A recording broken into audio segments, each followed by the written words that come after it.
ನಮಸ್ಕಾರ ದೇವರು. ಇವತ್ತು ನಾವು ಬಂದಿರೋದು ಕುಣಿಗಲ್ ಕೆರೆ ನೋಡೋಣ ಅಂತ. ಇದು ನಮ್ಮ ತುಮಕೂರಿಂದ 40 ಕಿಲೋಮೀಟರ್ ದೂರದಲ್ಲಿದೆ.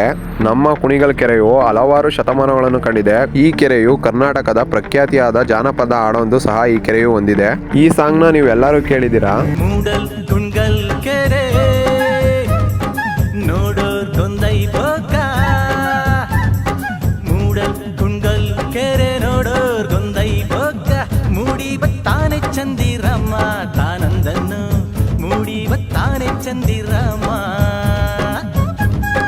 ಈ ಹಾಡು ಇಂದಿನ ಹಲವಾರು ಚಲನಚಿತ್ರಗಳಲ್ಲಿ ಬಳಕೆಯಾಗಿದೆ. ಕುಣಿಗಲ್ ಸಮೀಪದ ಮಾಗಡಿ ತಾಲೂಕಿನ ತಿಪ್ಪಸಂದ್ರ ಕೆರೆಗೆ ಪಕ್ಕದಲ್ಲಿರುವ ಬಿಳಿ ಗುಡ್ಡದಿಂದ ಮಳೆಯ ನೀರು ಹರಿದು ಬಂದು ತುಂಬುತ್ತದೆ. ಈ ನೀರು ಕೋಡಿಯ ಮೂಲಕ ತಾಳೆಕೆರೆಗೆ ಸೇರಿ ನಂತರ ಕುಣಿಗಲ್ನ ದೊಡ್ಡ ಕೆರೆಗೆ ಸೇರುತ್ತದೆ. ಇತ್ತೀಚೆಗೆ ಹೇಮಾವತಿ ಜಲಾಶಯದಿಂದ ಬರುವ ನೀರನ್ನು ನಮ್ಮ ಕುಣಿಗಲ್ ಕೆರೆಗೆ ಹರಿಸಲಾಗುತ್ತಿದೆ.